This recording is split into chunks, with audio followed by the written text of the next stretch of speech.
welcome to Rosen Sports Sunday, live from our new digs here in our Channel 4 studios. You know, we often joke in a blowout win, the turning point was the coin toss. There was some truth to that today because the Vikings were licking their chops when they called tails. They got to immediately test an already shell-shocked Detroit Lions special teams unit.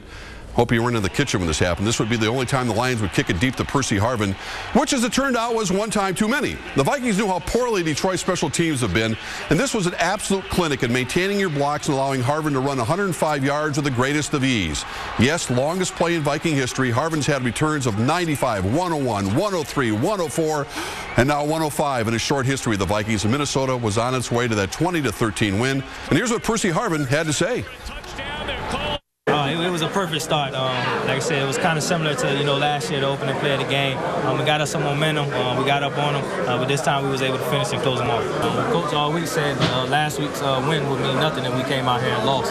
So like I said, we all took that upon ourselves to make sure we got the win. So we let people know we are for real. So hopefully people know. If not, like I said, we'll line up and keep playing. And fresh from his trip to Motown and his radio coverage of today's game, Pete Bursich joins us here live in studio. Welcome, Pete. You like our little... Nice. Got you all dressed up. No shorts tonight. I know. They're at the dry cleaners. How often have the Vikings won a football game without scoring an offensive touchdown? Here's a good trivia question. Now, Kerry Clancy wouldn't let me go with it, but I'm going to go with it anyway. I remember 1997 at the Big Sombrero down in Tampa Bay. Okay. David Palmer had a punt return. We won that game 10-6. Yeah. So that would be the last time. So it's been at least... Oh, I don't even know. It's 16 years, 15 years since the Vikings have done that. They won a few under Bud Grant that way, but they had a great defense and a couple of field goals. That's all it took. Beating the 49ers was stunning for so many reasons, but isn't the value of this road victory, Pete, when you think about it, against a divisional opponent, more important for obvious reasons, maybe not so obvious, meaning giving Leslie Frazier a W against their division? Yeah, it really is. I mean, nobody expected the Vikings to be 3-1 at this stage of the season, but to have lost to Indy on the road, a team we thought we'd beat. You go fast forward a couple weeks, it's a totally different kind of game because you're playing a team that you're familiar with. These rosters haven't changed much. I mean, it's the only other place where we've had a home game was in Detroit. Right. So it's kind of our home away from home, and special teams really became a factor, and we saw that today. Neither team really played like they had a few weeks before, but I think that's because of the familiarity of not only the schemes but of the players. Maybe the Lions are trying to prove that giving up 2 special teams touchdowns last week was a fluke because they decided to give it a go again in the opening kickoff. The only time that they actually kicked it to Percy Harvin, they learned a lesson the hard way. 105 yards later, they were really regretting it. This is how they draw it up in the film room, isn't it, Pete? Yeah, absolutely right. And I mean, anytime you see a return guy run 105 yards and really no one came within 2 or 3 yards of him, and Jason Hanson giving chase, I mean, he's older than I am, so it was just blocked perfectly. Actually, for the Lions, it went the wrong way. The kick went way to the right, and Percy brought it all the way back. This is the only time they really dented the Vikings long. They had a free play here on an offsides call. Right, and this is something that, as the Chris Cook gets a little bit older, I think he'll understand, is that you can't let Calvin Johnson get behind you when there's an offsides play because you know they're going to throw it deep. They'll had settled for a field goal. Jerome Simpson's first catch, 3rd and 3, first down reception. Right, he had 2 big penalties. He drew 2 big penalties, and he had the big catch late in the game, which I think was one of the key plays that really put the nail in the coffin for the Lions. The Troy Guion with the inside rush and Stafford in the sack here. And defensive line coming up with a couple sacks today. That rotation that they have in there, I think guys are starting to fill in, embrace it finally. So nice job of the D-line all day. You mentioned Simpson being able to draw a couple pass interference penalties, which is really more than enough for his contribution today. Absolutely right. I mean, the Detroit corners, we knew their secondary, they were struggling. They were down their 2 starting safeties. Cornerbacks didn't even look back for the ball all day. Blair Walsh, 49-yard field goal, making him 8 for 8 at the point of the season. 10-3 Vikings. Second quarter, Ponder threw for just 111 yards. Percy Harvin, nice touch pass on this one. Yeah, just Ponder having a nice all day, and then getting over it. He had the high-low. The linebacker jumps the short route. He gets Percy in behind. It's one of the longer routes of the day, and you're right, our offense was not very vertical. Again, you like what's going on with Simpson here. He makes people try to make plays on him. Right, and this is exactly what we're talking about. Yet another penalty by Houston, and that is an example of the threat of speed, and the cornerbacks are trying to catch up, and they're not looking back for the pass. Explain this personal foul penalty in Josh Robinson. Well, I think it was just Josh Robinson picking him up and throwing him on the ground WWE style, and it was more just how it looked more than the impact. Tight end Brandon Pettigrew's had a tough year. Very catchable ball. Instead of it being 13-10 at the half, Detroit had to kick a field goal, and it was 13-6 to the Vikings at the half here. Oh, you got to catch that ball. Yeah, Pettigrew's, he's had that issue before. He was wide open a series or two before in the other end zone, but the rush of the defensive line kept Stafford from finding him. So the defensive line saved a touchdown. They dropped a couple. So it definitely wasn't their best performance. Kind of like San Francisco week before. Randy Moss kind of breaks the rod off too short, you know. So the Vikings have benefited, I think, from offenses missing some plays. Well, Detroit's had this very prolific passing attack. Matthew Stafford had to throw the ball 51 times today, but the Vikings really stuffed their running attack, which was pretty productive for him last week. Yeah, absolutely right. And knowing Scott Linehan, offensive coordinator for Detroit, a guy that I worked with, I know that he wants to run the ball enough just to pull you in a little bit. And they tried everything to get Calvin Johnson open, but the back end did very, very well, and the defense played lights out. Detroit got one first down on its opening drive of the third quarter, then had to punt it away. Marcus Sherrills was waiting. It appeared he was poised to make a fair catch, but Marcus had other ideas. A snap decision to go with it, and it kind of worked out for him. Right, and he dodges a tackle right at the beginning, which, you know, as that punt is coming down, you're thinking that he should have probably fair caught it, gets away from him, and what happens a lot of times is guys will slow down a little bit, but 4 or 5 lines missed tackles on this return, and credit Marcus Sherrills. This is the kind of play that we need. You need some explosivity, a big play on the punt return to make teams respect you. Excellent job. I mean, it's just nice to see the special teams unit come together like that. How about the play by Jamarcus Sanford, ending up with the daily double here? Yeah, Jamarcus Sanford, that's a second fumble in 2 weeks caused by Jamarcus Sanford. So he's come back. He's getting a chance to start due to injury, but he's being an impactful player. Chad Greenway could not hold up in his late hit of Calvin Johnson. Drew a penalty, likely a fine here, too. Yeah, not necessarily a dirty play. You can see Chad right away. Didn't like it, but it's hard when Calvin Johnson is 6 foot whatever. He's up for the ball. Chad Greenway can't possibly see if he caught it, but that's just how it ended up. 4th and 5. Clean look for Everson Griffin here to end that rally. Excellent job by the defense. They set up the all-out blitz a little bit earlier. They went with it that time. Backus slid down and left Everson Griffin wide open. Adrian Peterson reached another milestone, 100-yard rushing mark. He just kept pounding away today. He looked more like he's done before injury today than he has yet. So Adrian Peterson, folks, is back. Here's your only offensive touchdown of the day. Pretty cool, huh? Sort of.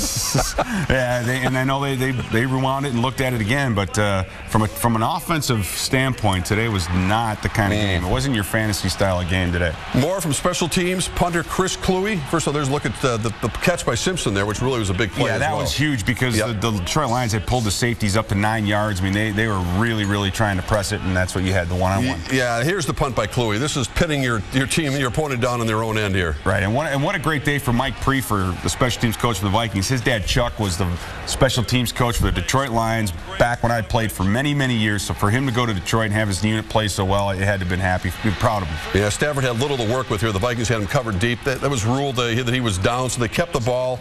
But no Hail Mary passes in this one, as they did a week ago. 4th down, he went down with a whimper in the final play of the game. Yeah, he really did. He didn't even have time for the wide receivers to get down, and that's one of the things I like what the Vikings did. They still rushed 4, which I like at the end of the game, just to keep some pressure on Stafford. But he didn't look comfortable all day.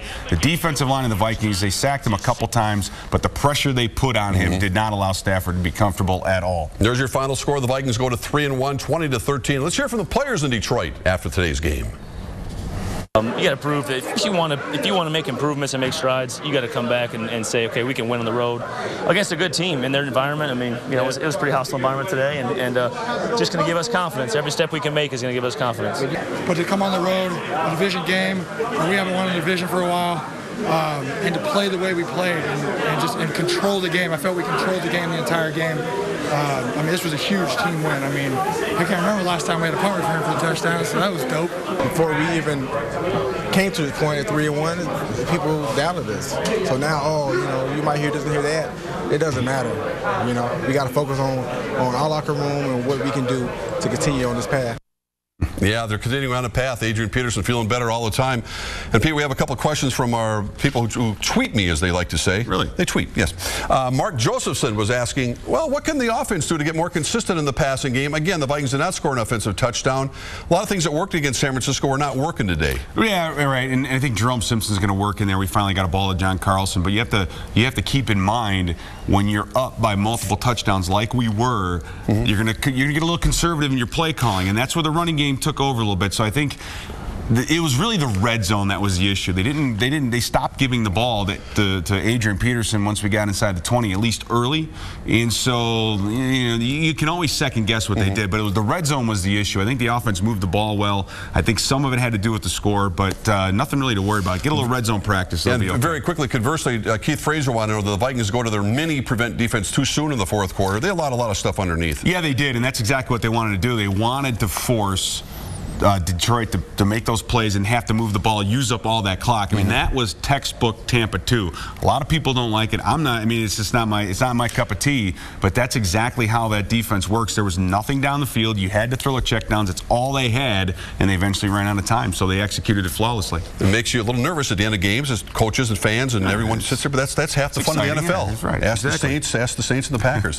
Thanks, people. We'll see you again next week after the game against Tennessee. Thanks for having me. Always a pleasure. You're here every week. Coming up next on Rosen Sports Sunday, how things are going on the eve of Timberwolves training camp. Wolves assistant coach Terry Porter joins me live in studio to talk about his team's outlook on this promising season. Stay with us.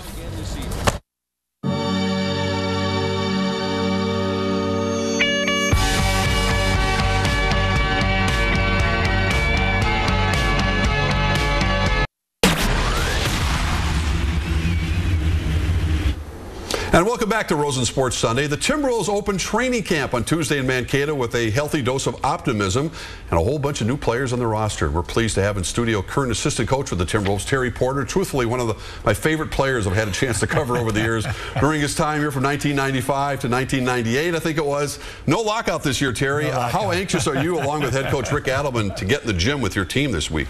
Well, we're very excited about this year. Obviously, not having a lockout, we're going to have more practice time. There's going to be more opportunities for us to teach and really get the guys to get comfortable with Rick's system and really be able to execute on a daily basis. Well, you're going to have plenty of teachable moments, as they say. How are players like Andre Kirilenko, Brandon Roy, Chase Budinger going to fit in with Kevin Love, Nikola Pekovic, Derek Williams, forgetting for the moment about Ricky Rubio, but the rest of your starting cast from last year?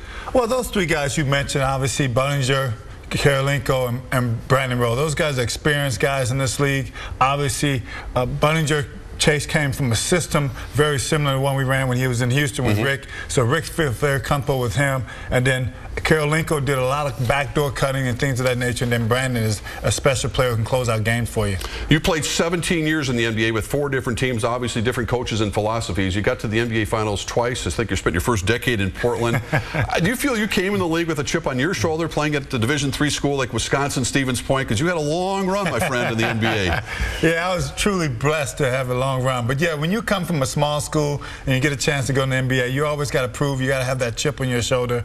And I was fortunate. I got here and I was determined to make sure I stayed here and had some great years in Blazerland, but also had some great years here in T-Wolves making the playoffs. And so I was very excited about those years. In '95 is your first year. You helped them clinch their first ever playoff berth the next season. Kevin Garnett's rookie year, correct? Correct. KG and Marbury. What could have been, right? I mean, and Googs. Don't forget about Googs. Right? I mean, that was we thought that was it. Barkley said this is going to be the future. I know that. Unbelievable, those three guys and what they could accomplish here. But unfortunately, for multiple reasons, they couldn't keep them together. Oh, yeah, multiple reasons. You had a lot of basketball left in you, though. You went to Miami, then San Antonio. I think the Wolves admitted they forgot about you. That was a big mistake. They let you go by the wayside. I mean, that was some fun days. I tell you, to have those young guys with Steph and KG here, those guys just look at that sweet shot. Just starting to get excited about playing in this league. It was really excited to have those guys here, and this city was great about embracing us. You've been the head coach with both Milwaukee and Phoenix. It can be a rather humbling business. At the same time, what motivates you to stay in the game, so to speak, Terry? I love the game. I love being close to the game. You know, the kids coming in the games are a lot younger now. I think the teaching opportunities there for them to really talk about how to be a pro in this league and how to conduct yourself and how to have a successful career in this league. Well, are those guys willing listeners these days? And did the Wolves, in a sense, part ways with some of those guys who weren't willing listeners from last year to this year? I think Rick wanted more veterans around this team. When you talk about making that next step, it's so important to have guys who've been on winning programs, guys who know how to play the way Rick wants them to play. So it was great that he and David got together and made the right type of moves this summer. I think a lot of people were stunned when Rick Adelman decided to come here. He's not at the point of his career when he's all interested in rebuilding projects the last 5 years. What makes this guy tick? What's he like to work and play for?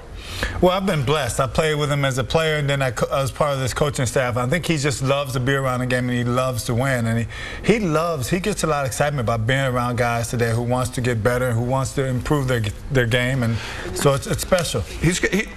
He's got an old school approach to this game and to his players. You wouldn't think it would be that easy for him to relate to 20-year-old pluses, as they say. Does Rick keep his relationship with his players to basketball only? Do you think that's his kind of a way, his separation? No, I think he has relationships with his players. I think he talked to them about things that's important for our team to be successful. I know when I was a player, he talked to me quite a bit in the summertime, and we talked about the team, and we talked about different facets that we had to improve on the next year. So I know he likes to do that, and I know he likes to talk to the players about our team and how our team should move going forward. Does he kind of, as they say, live for game days? Is that when he's at his best? Is he a game manager? Is that where he's at his strength during those timeouts and having to do things that separate the teams from winning those close games and not? Yeah, Rick's been in a lot of big games, from my days in Portland to his days in Sacramento and on and on. So he loves the adjustments that you have to make during the games, and just being able to put the guys in the right spot for the right opportunity to get a shot off. Ricky Rubio held his first news conference here the other day. Not going to take part in training camp. He's continuing on his road to recovery. And as they say, patience will be needed, whether he's back in December or January. No one's for sure. We do know he's a special talent. No one, Terry, was quite sure what to expect last year. Any reason to believe he won't come back stronger than ever, what you noticed and what you saw from Ricky Rubio last year?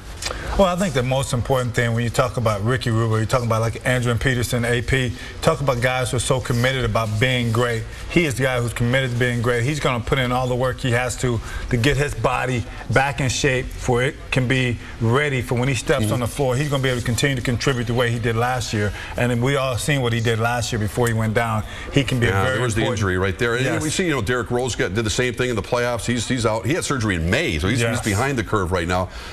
How often have you seen this in your career when a guy tears an ACL on the basketball court? Well, a lot of times those injuries, for whatever reason, they happen without non-contact. So it's one of those things when they're jamming their feet and they're twisting their knee kind of wrong. But unfortunately, it happens because you play sports. Guys are bigger, stronger nowadays. But he's a young man that loves to play this game, and he's going to work extremely hard to get back into it. And he has enough people telling him not to rush anything, but youth can be impatient. I mean, you have to put that. We saw Adrian Peterson, and he came back and said, I'm going to be back for the opener. Yeah. Ricky's a little different situation right now. Well, I think we're going to be very cautious about it. We know how important he is for the future, and I think they don't want to, in basketball, it's something very important for him to have that type of quickness and explosiveness. So he's going to be very important that he makes sure he goes to the proper, steps as far as training and rehabbing. In our final minute, speaking of knees, Brandon Roy, on paper, could be one of those comeback of the year type stories.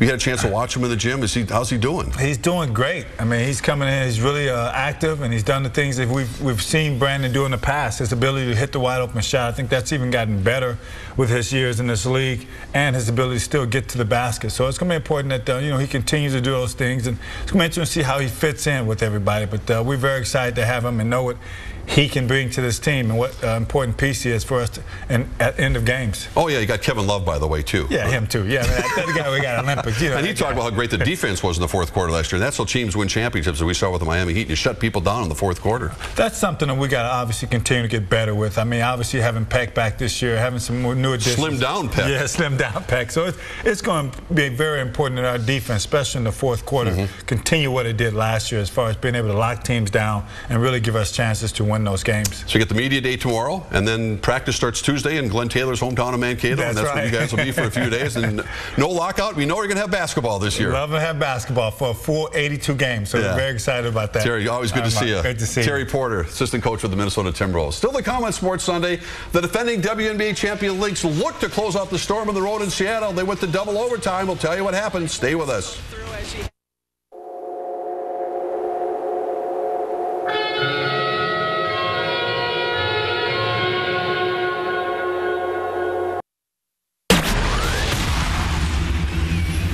And welcome back to the show. Keeping with our basketball theme, the Minnesota Lynx playing Game 2 of the Western Conference semifinals tonight in Seattle, where this one went to double overtime. Simone Augustus had a big third quarter for the Lynx, scoring 15 points. The Lynx tried to pull away from the Storm. She had 20 points, and they had every opportunity to win this thing. Seattle, though, battled back in front of their home fans. Lauren Jackson with the three-pointer to send the game into the first overtime. You see the game was about over, just a second and a half to go, and Seattle ties it. The Storm then forced a second OT before taking control with several three-pointers. Sue Bird, one of the best, did most of the damage with 22 points. Seattle coming back to win at home, forcing a third and deciding game against the Lynx. This happened a year ago against San Antonio. The Lynx are going to have to do it again. 86-79 the final. Rebecca Brunson led the Lynx with 22 points. So that third and final game of the Western Conference semifinals is back here at Target Center on Tuesday night. And we'll be right back. Stay with us.